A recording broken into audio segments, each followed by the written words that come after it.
Ohio gozaimasu. This particular video is not like videos I've made in the past. Um, I think last time I posted on this channel, I was still active duty in the Army. Um, I've since been medically retired, which I will refer to as being medboarded. So if I use the word medboard going forward, that's what I mean. Um, so I was medboarded for a condition called eosinophilic esophagitis, which I will henceforth refer to as EoE because, one, I don't want to say that every time, and two, yeah, EoE is just easier to say. Um, so, obviously, the first question that anyone has to ask is, what the fuck is EoE? What the fuck is eosinophilic esophagitis? Um, so I have the Mayo Clinic website version or explanation for what EoE is, and I'll read the definition and I'll let you know if it makes any sense to me, given as I'm one of the people living with it. So, according to the Mayo Clinic overview, this page was written July 2nd, 2024. Whether you consider them a credible source or not is up to you. By the Mayo Clinic staff, overview. Eosinophilic esophagitis is a chronic immune system disease. So it is a disease. With this disease, a type of white blood cell called an eosinophil builds up in the lining of the tube that connects your mouth to your stomach, that tube being your esophagus. This tube is also called the esophagus. This buildup is a reaction to foods, allergens, or acid reflux, can inflame or injure the esophageal tube. Look, I'm not a doctor, I'm medically illiterate. That's why I'm reading this verbatim. Damage to esophageal tissue, however you want to pronounce that, can lead to difficulty swallowing or cause food to get stuck when you swallow. So, that's the medical version of it, and that made sense to me. But what makes more sense to me is what it's like living with it. So, I'm going to give it an explanation of what it feels like, what the symptoms are, and then I'll go through like my backstory to explain where I am now. But first, why am I making this video? Well, because I don't really talk about it much, because I don't really,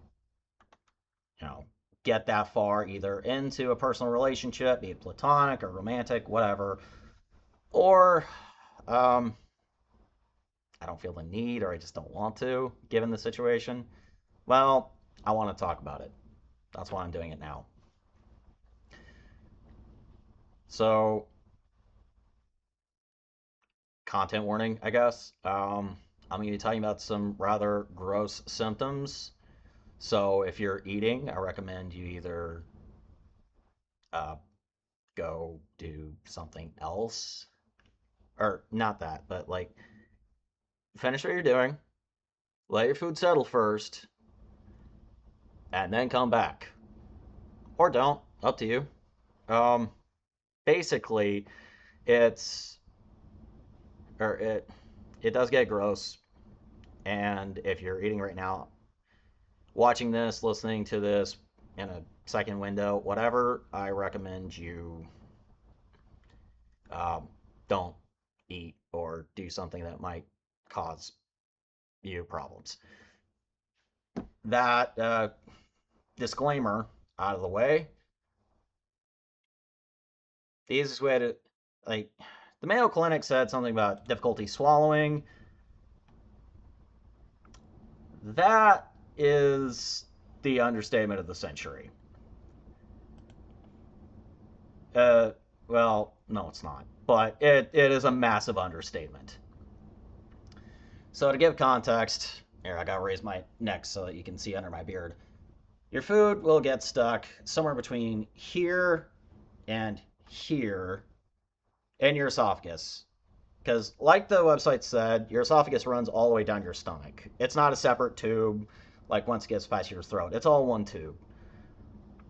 Food will get stuck somewhere in this area. It goes past the windpipe. Choking is not really an issue, at least not from my personal experiences. I will not speak to others. So if others have had that experience, then that is their experience. I will not speak to that. I can only speak to my own. I digress. Basically, as it said, food will get stuck. It feels like the tube like tightens. Um, I'll describe the experience. That way it makes it a little clearer as to what it is. If I make myself a hot dog in a bun with cheese, nothing else. Nothing else on it. Just most basic thing I can think of. This happens with other foods, but this is the easiest one I can think of because this recently happened. Um, I'll get about halfway through the first hot dog, and it's like I feel the esophagus like start to close up, and food will, and it just like gets stuck on the way down. It does not hit your stomach. This is a very important detail. Um, like it gets stuck somewhere between here and here. Halfway through a hot dog is like, I don't know, 5 or 6 bites maybe at most. If it takes that long, I've had it happen within the first bite. I digress. I get that far, and I can feel it just get stuck. At this point, I have two options. Option one, just wait. See if it will go down on its own without any help, any assistance. It feels like you should do more, which leads option number two, but for reasons I'll explain in a minute, it's not always the best option. I will wait for option one to happen. And it sometimes works. Like, if I just wait long enough, the food will go down. This I've had happen more times than I can count, where I just do nothing, stop eating. It's a very important detail. I stop eating, I stop doing anything at all, legit just sit there and just wait. At which point, the food will just go down naturally. I bring up a hot dog because that usually doesn't happen. It just gets stuck there, in which case, it's all coming back up. I'm running to the bathroom, and yes, it does look exactly the same as it did coming down. Now, do you understand why I gave that disclaimer? Because it only gets worse. In which case, yeah, if there's nothing else, and I do that, it's about 5-ish minutes of regurgitation, and it all comes back. Ironically, after that, I'm fine. I can go back to eating the meal, and I will not have this happen again. It does make me want to eat less, but I can continue to eat. It usually depends on how much I've had to eat that day as to whether or not I'm going to continue to eat.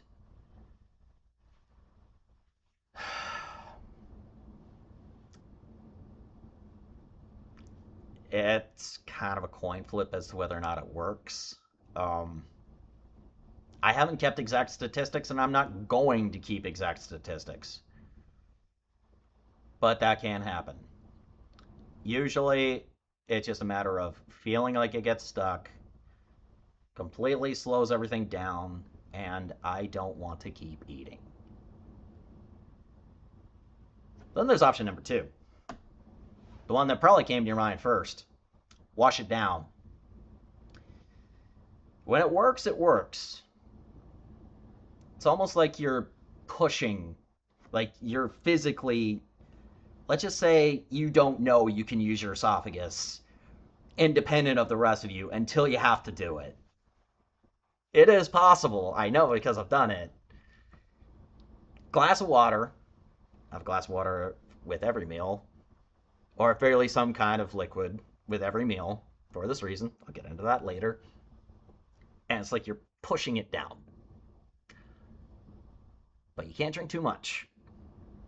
And even if you don't drink too much, it can get bad, especially if you got farther into that meal than just the first few bites. You get, I've had this happen with a chicken strip basket. Chicken strips, chicken fingers, whatever the hell you want to call it. Um, get through like 3 chicken strips, and then this happens, and then you try to flush it down. Only that time it doesn't work because there's too much. And like, before you say it, I have tried eating slower. That only works so much. It will only take you so far. This is personal experience talking. Well, you get that far, you try to wash it all down, only the water gets stuck too. Because it's not just the food, the water, I don't know what it does, but it's like it just causes all of it to come back up. Remember how I mentioned if I don't flush everything down, it takes 5 to 10 minutes at most? I've had it be pretty quick, but at the same time, it still happen. Well, you get that far into a meal and it happens, and it's all coming back up. It's not taking 5 to 10 minutes. It can take as long as 2 hours. Yes, this is personal experience talking. It can take 2 hours where you're legit just throwing up all your food. None of it hits your stomach. And when that happens, you're not going back to eating. It doesn't matter how much you've had to eat that day. You're not going back to eating. It feels absolutely vile. Um, I had a girlfriend almost break up with me. This was during the pandemic because she saw this happen. She just thought it was gross.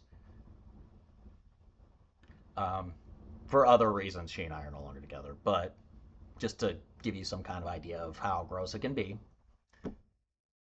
And then a different girlfriend I had, this happened. She didn't know what was going on. I explained this all to her later.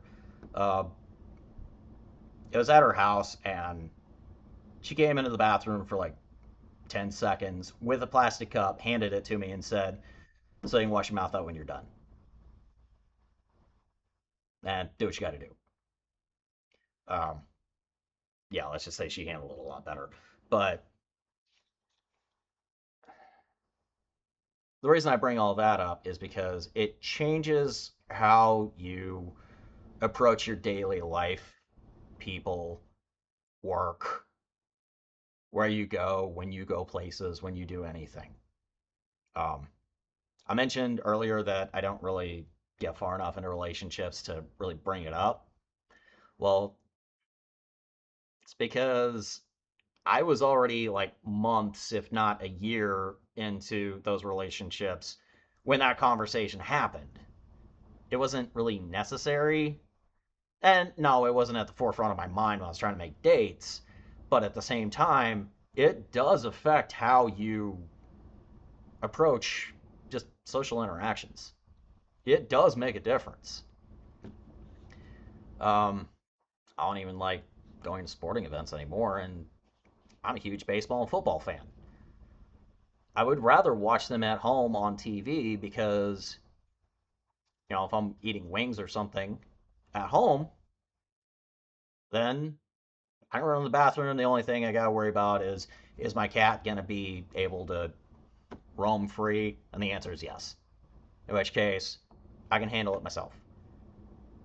But like if I go to a bar and it happens, I'm running to a bathroom, I'm taking up a stall at a very busy uh, public place, and I have no idea what's going to happen. I have had it happen at restaurants. Fortunately, when that's happened, it's been quick, and surprisingly, uh, beer washes it down better than anything else. It's weird, but I think you understand why I don't just carry around a six pack. Um, but yeah, it does impact that part of my life. Well, there are other symptoms that come along with it. It makes you nervous when getting something to eat. You always have something to drink along with you so that, or because sometimes option number two does work, especially if it's very early and I recognize it soon enough. I can wash the first bite down and it clears the path, and then it usually doesn't result in anything more. But like I'm still feeling it. Like I still experience it, and like it causes pain. Like I think it was on Friday. I ran 2 miles on the treadmill. Well, I had a vomiting issue happen about 2 weeks ago. Normally, after I run on the treadmill for however long, whatever. It just says what it is. Well, that time, my throat hurt like hell. The rest of me was tired because I was running, but my throat hurt like hell. And it's like, that's not normal. I should not be concerned about my throat after running on a treadmill.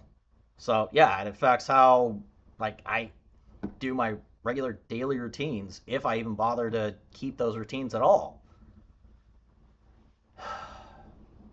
So, I suppose now's the part where I should explain backstory.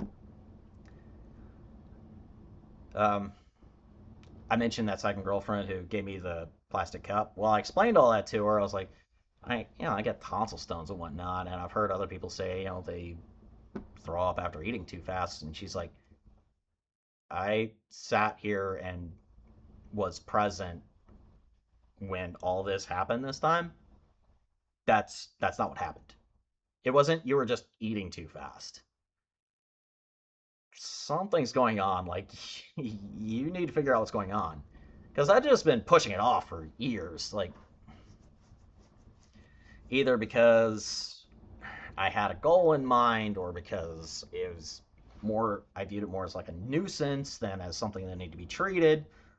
I'm an American, so of course you don't go to the hospital for this kind of thing because you don't go to the hospital in America. I digress. I was like, okay. She talked me into it and ended up getting a referral to a GI doctor.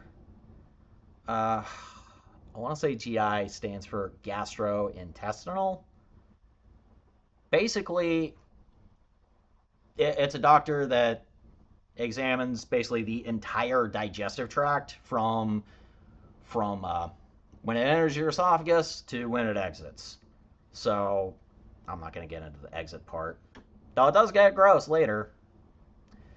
Um, that's not relevant for the moment. Basically, it was had a consultation with a GI doctor, Walter Reed. I was active duty Army at the time. This was May of 24. It is currently July of 26. That way you have some kind of context for the length of this story. So if you want to listen to the whole thing, great. If you don't want to, I don't know how to make chapters or titles or whatever in YouTube. So use your best judgment. Um, yeah, I'm not a YouTuber.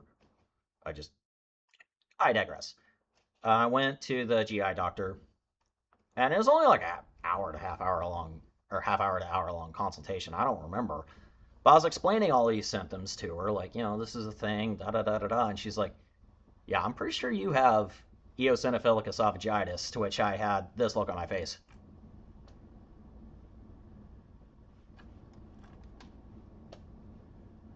is there an acronym for that? She goes, EoE. I was like, okay, I can remember that. She's like, yeah, that is a bit of a mouthful. So, there's that. I was like, okay, so what? What happens now? What do we do? She's like, well, we do an endoscopy. Like, okay, what's that? Essentially, and it's so breaking the fourth wall on this one. Um, an endoscopy is a procedure. I might refer to it as a surgery because technically I think it falls under that heading. I'm not going to get neurotic about it. Anyway, um, basically, they stick a tube down your throat, goes all the way down to your stomach, and technically it goes into your intestines a little bit, like the very top of it. It doesn't get gross there. Just want to be clear about that detail. Um, but yeah, like they put it all the way down. It's like an hour to hour and a half long procedure. I was unconscious for the whole thing. Like occasionally people will wake up a little bit, but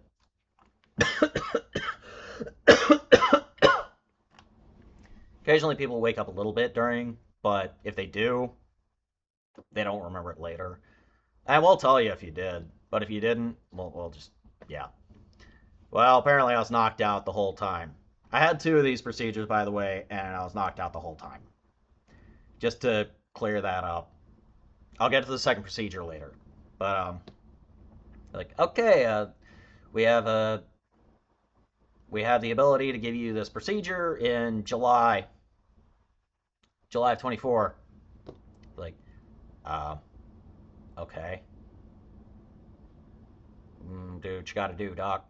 Let's make it happen, Captain. I probably just got sued by whoever the fuck owns Captain Crunch. Anyway, ah. Anyway, it was mid-July.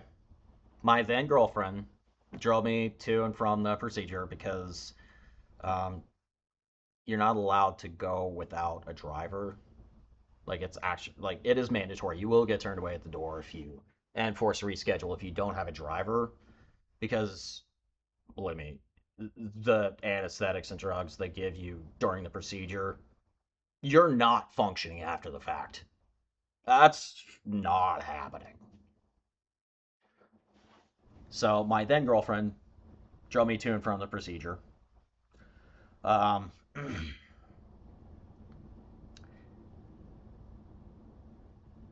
I don't remember a whole lot. That one, I don't even remember them wheeling me into the room. I just remember they're like, okay, yeah, we're going to go ahead and administer the drugs. And I woke up 2 hours later. Well, they're like, all right, well, we'll get the results back to you probably in a week or two. But I can tell you right now, yeah, yeah, you've got it. You've got EoE. Like, normally there'd be some kind of question about it. No, no, you've got it. We can confirm that. Just not officially yet. It was 2 days later. I was at my then girlfriend's house where there is no cell reception.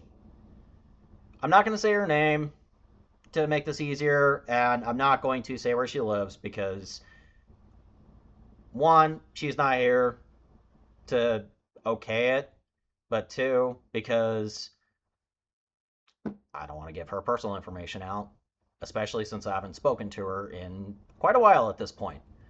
So, just want to get that out of the way. I'll just refer to her as then girlfriend. Yeah, I was able to understand parts of what the guy said. Basically, I understood like this was a Friday afternoon, Friday evening, and I was legit like lying down on the couch because I was still recovering from the surgery. And my then girlfriend was like, okay, yeah, I can take care of you, blah, blah, blah, blah, blah. Later that evening, she's like, Yeah, I got enough animals to take care of. I can't take care of one more, which, yeah, that one stings a bit more now than it did at the time. I digress. But anyway, um, it was the following Monday, I think, that I called him back when I was able to actually understand what was going on. And they're like, okay, so I need to back up a little bit. When I met with the first doctor back in May, they put me on, or no, when I got the referral from my primary care person through the army, they gave me some kind of anti-acid or antacid because they thought maybe it was something to do with like acid reflux. Which, for the record, I have never had issues with acid reflux.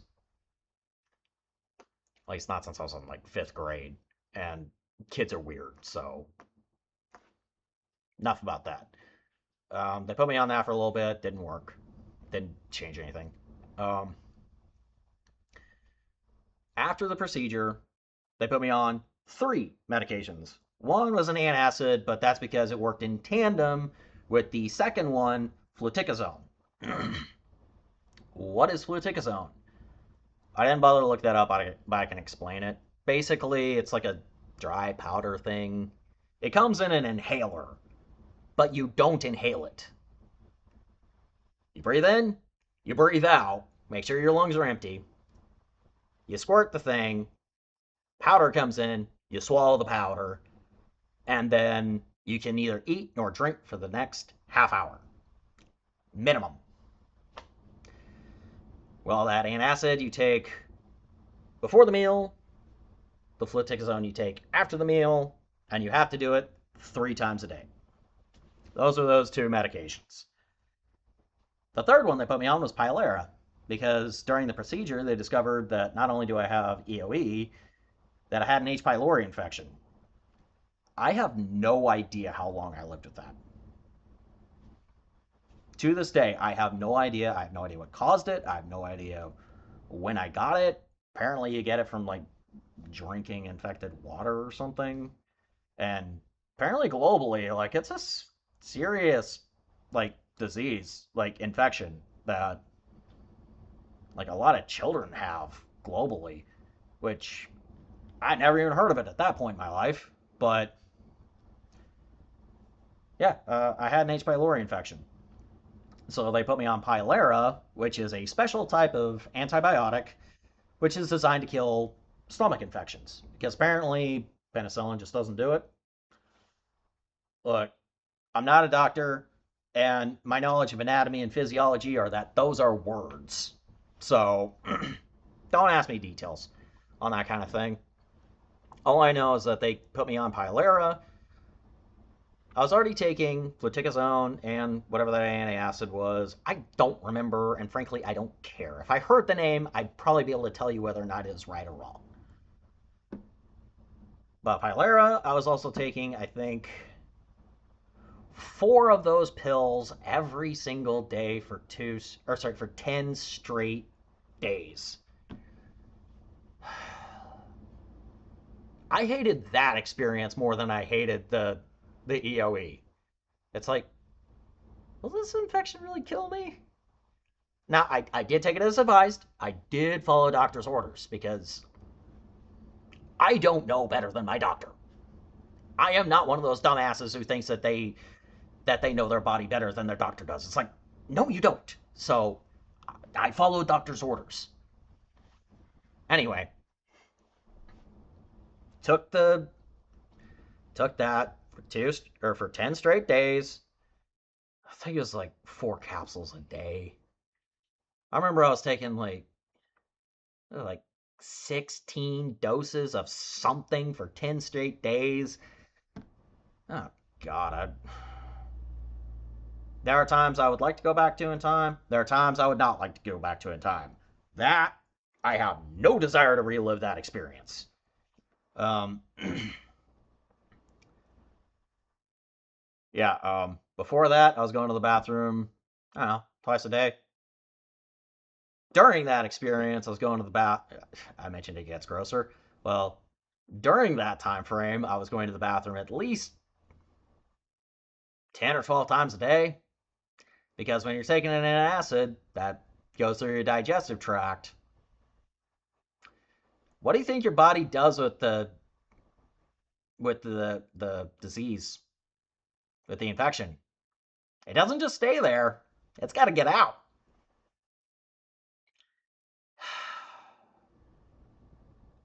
And at this time, I was, not by choice, an Army recruiter. And the MEPS, or place where you take recruits to get their medical stuff done, see whether or not they qualify, was a 2 hour drive one way with no stops and nowhere to stop along the way. Yeah. I think that happened once during that 10-day period, but that still happened, in which case I was driving to MEPS. I don't know the exact date, and I'm not here to sue anybody, so if that's what you're thinking of, don't. Um, it was 2 straight weeks, or 10 days of that, and I'm crapping at least 10 or 12 times a day. Once that experience ended, I didn't go back to being regular like once or twice a day. Since then, I piss at least 5 or 6 times in the morning, at least twice in the evening. And I gotta crap at least 3 or 4 times a day. So, yeah, just because the H. pylori infection is gone, I've been tested to make sure that that infection is dead 3 different times. One of those in the last couple of months. But I still crap a shitload every day. And piss a hell of a lot more every day. That has not gone away. Just not nearly to the extremes it was while I was on the antibacterial or antibiotic, whatever. That's not where the story ends. Now, for that gross part, yes, that part ends there. I can stop talking about that. But that is not where the EoE story ends. Because, so I mentioned I was on fluticasone and whatever antacid. Well, it was about 3 weeks later, taking as prescribed, doing everything I'm supposed to be doing. And on. Ah. Sorry, my hair is bothering me. It's getting in the way. Um, about 3 weeks after, I would be talking, and my voice would start talking like this. It was not intentional. The medication was actually having an adverse effect on my voice box. Well, I did call the GI. Now, I figured it happens once or twice, it's not a big deal, but it was happening every single day for consecutive days. Told my then girlfriend about it, and I was like, yeah, I'm gonna call the GI doctor about this because something's wrong. And she's like, yeah, you should. So I got on, or so I talked to, or so I called the GI doctor, and I managed to get through, which, if you know anything about active duty healthcare, getting through to a specialist is damn near impossible. So, yeah, that was impressive in its own right. But when I talked to the doctor at first, I looked this up later. It turns out it actually was a logical conclusion. He thought maybe like there was just some kind of fungal infection because of the pylera. It kills all the bacteria, not just some of it. They thought maybe that some of the good bacteria died as well and caused potential fungal infection, and my body just hadn't properly reacted to it. But he wanted me to come in and so that he could look at it anyway, thinking, if there's some white stuff at the back of your throat, that's what it is. And it's like, okay, I will follow your guidance. I will come in when it's available. He's like, You said this has been going on for like 5 days now, 5 days straight. It's like, yeah. He goes, okay, come in tomorrow. Tomorrow afternoon, which is a Friday afternoon. Come in tomorrow afternoon. Um, I'll talk to whoever I need to talk to because no, this is not normal. And plus, we need to confirm it's not the kind of thing we can just push off till later. When I got to the receptionist, she's like, Are they expecting you? Because I don't see an appointment." I was like, "They are. This is the doctor's name. Two reasons I'm not saying his name. One, I don't remember, and two, if I did remember, privacy reasons. I don't want to throw anybody under the bus or makes or like try to praise someone and turns out that I'm actually not painting them as in the best light, despite my intentions. My I don't mean to hurt anybody, but anyway, yeah, doctor so and so is expecting me. Um, she's like, okay, let me go get him. I was like 5, 10 minutes later, he's like he came out directly and got me. He was like, hey, you, you're the guy. Yeah, come on. This is not this is not a normal thing. So we're gonna yeah, come on back. Came back. He's like, okay, I'm expecting to see that white substance about your throat. I say, ah. And, did what I was supposed to do. And he goes, um, this is wrong. Like, huh? Yeah, I thought there'd be a fungal infection. It's not there. At that point, my voice had already changed. It was changing like every single day, usually in the afternoon, but this particular day it changed like 11 o'clock in the morning. Um, and my voice was still talking like this. He's like, and I can hear it. Like, I know you're not faking it right now. You've been talking like that this whole time because we had conversed. He's like, yeah, I normally don't do this. I'm going to get my boss because I don't know what's going on. Only time I've ever seen a doctor go get his boss because he didn't know the answer. So, respect. Anytime you don't know the answer to something, you say, I don't know, I need to appeal to someone who might or should know. I respect that. I mean, you know, my then girlfriend used to say, it's not about knowing the answer, it's about knowing how to get the answer. And I still agree with that sentiment today and always will. Anyway, his boss looked at it. He's like, yeah, you did everything right. And you verified that he's taking the medication properly. The only thing I can think of is that it's the medication itself, the fluticasone. Um, I don't know what's going on, but the medication itself seems to be the problem. So we're gonna go like, uh, that's the only change. So we're gonna go ahead and just take you off that medication. There was another way to do it, basically a certain pill, but you gotta like grind it up really, really fine into real fine powder. And they're like, "You're doing this by yourself, right?" I was like, "Yeah." Like that's a complete waste of time. We're not gonna do that. I don't even remember what medication it was. Apparently, it's some kind of medication you do that with. I don't know what it is. I don't know why. I don't care. That technology is way beyond me.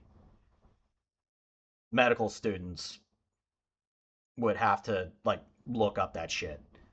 Um. Anyway, they're like, what's this medication? Oh, Eohilia. Yeah, we heard about that. Wait, that's approved. We never prescribed it before, but that's approved. That's FDA approved. Like that's available to the public. We usually don't even look at this because it's expensive as hell. It's like $8,000 a dose. Um, But yeah, you take this twice a day. You don't need that, or you'll still be taking the antacid, but you're only doing that twice a day instead of 3 times a day. Um, you're still taking it in tandem, but this is a liquid.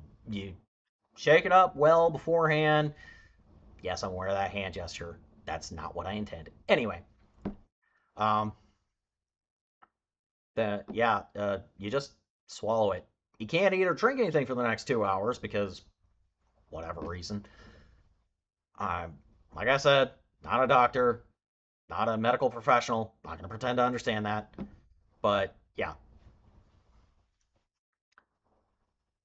So that talking like this immediately evaporated. I think it was like a week later I got that medication. They're like, look, we're stopping the fluticasone today. Don't take another dose of that. But you will need, but a week, but when we do get the eohilia, you get it then. Or start taking that, antacid with it again. Um,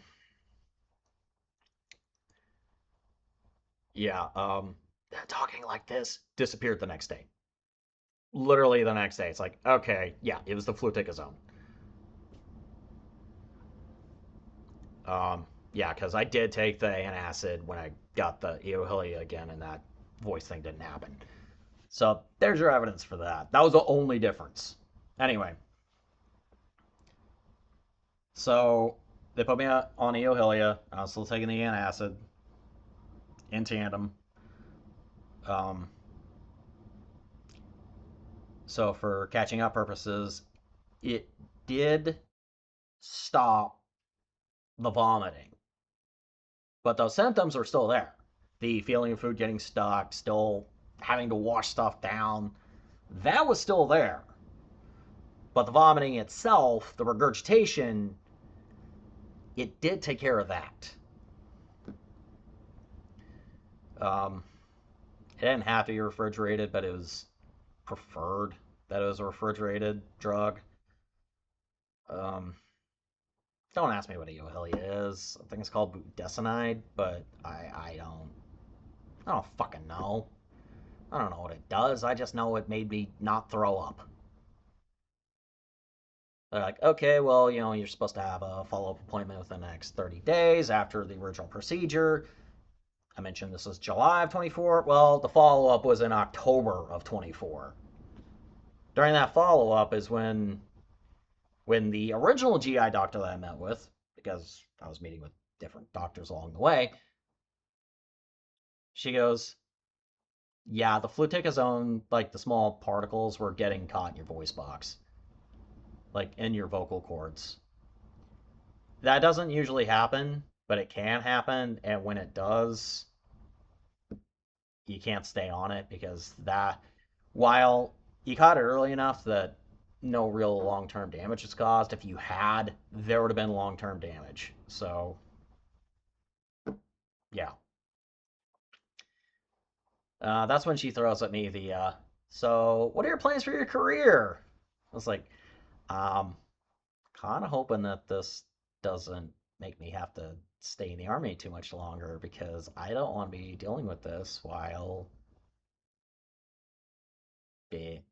still trying to do army stuff. And she goes, yeah, you can't serve in the military with this because you require daily medication. I ended up getting a different medication that's weekly, but it requires injection. Anyway, you're you are required to have medication regularly. So if we were to put you in a deployed environment, we'd have to take that medication away from you. And if you had one of those episodes, there's nothing we could do about it. And this is frequent enough because, yes, this was a frequent thing. Again, I was still having the symptoms.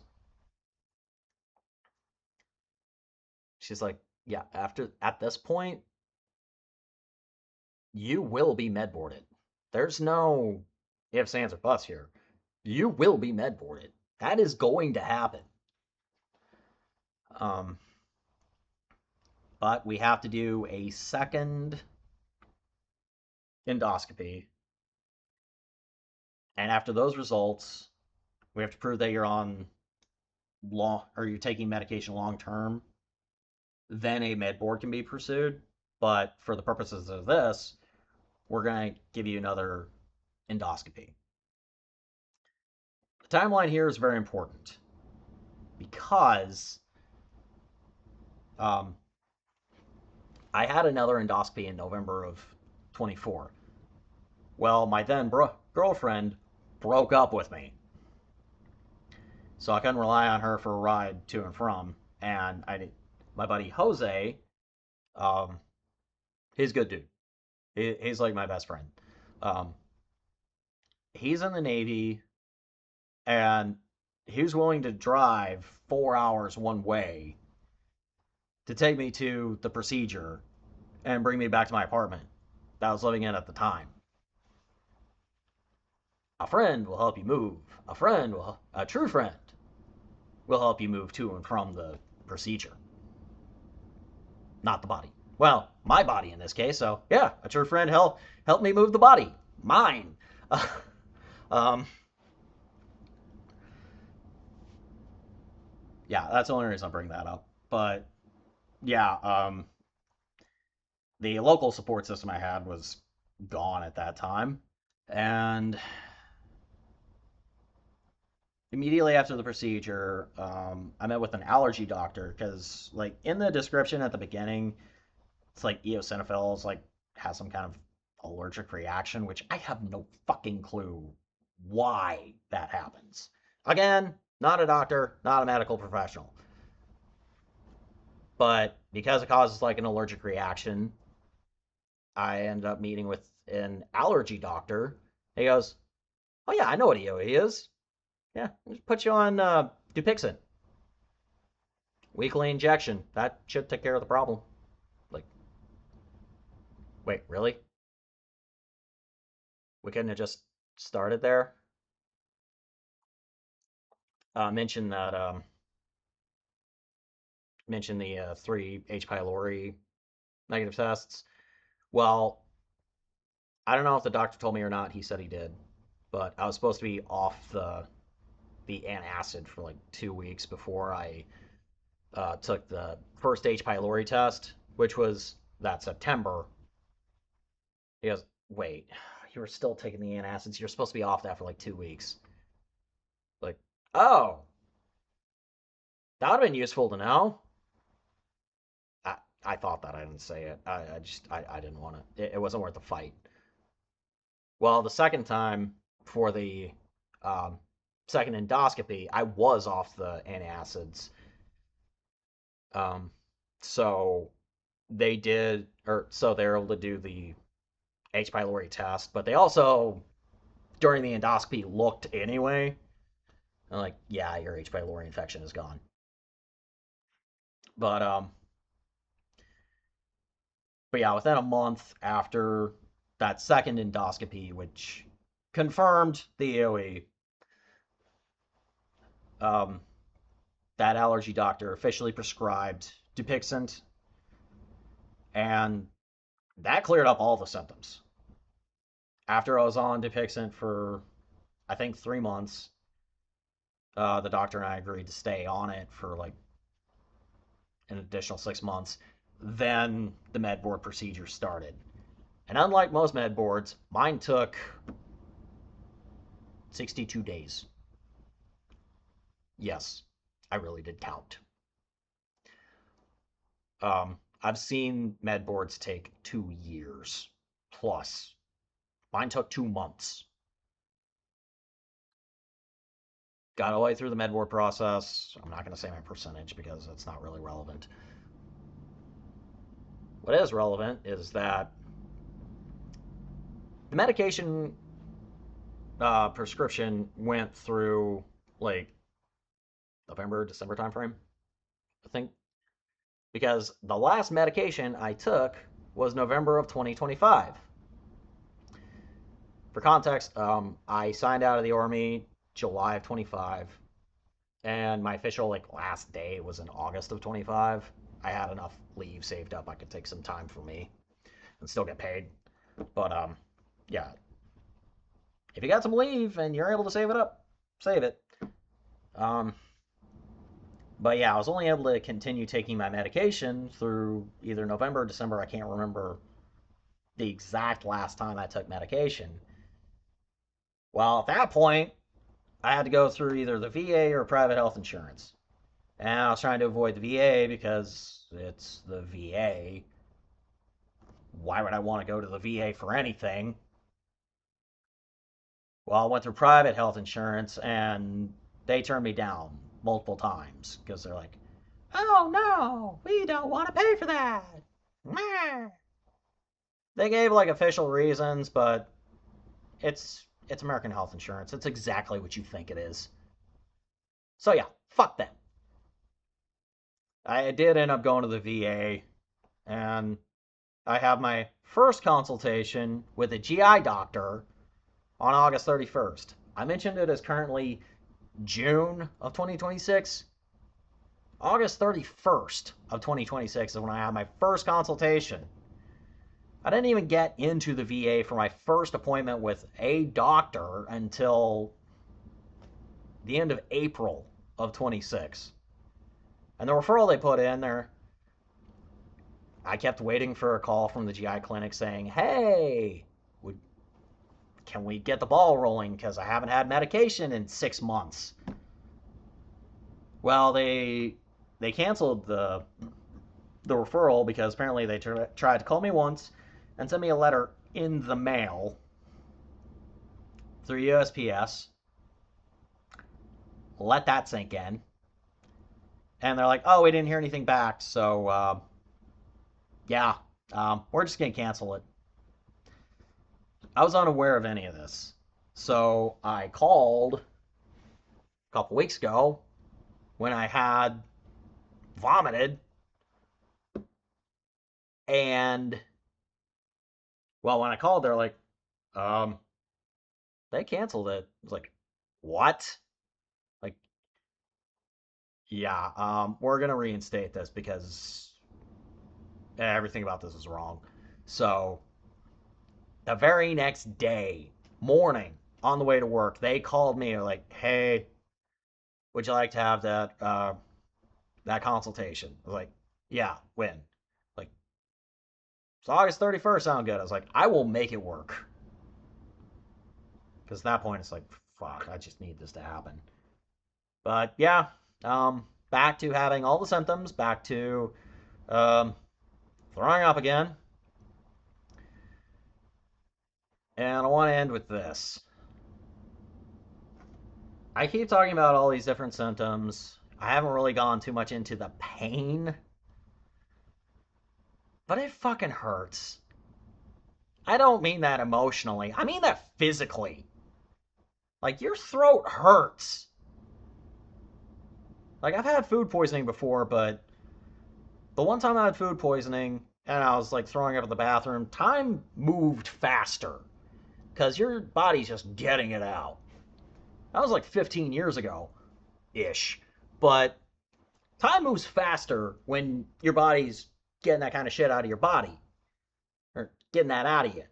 And that was fast. But when you're throwing up because of EoE, time does not slow down. You feel not just every moment of it, you feel, or like not just the experience of throwing up, you feel every second. I mentioned earlier that I've had it go on for 2 hours. And that wasn't just once, that's happened like 4 or 5 times. Imagine feeling that constantly for 2+ hours. It fucking hurts. It is a painful experience. So, because of that, I don't view food the way I should be able to. Go to a restaurant, go to a bar, and just get what I want, no big deal. It is a big deal because I need to know where the bathroom is no matter what.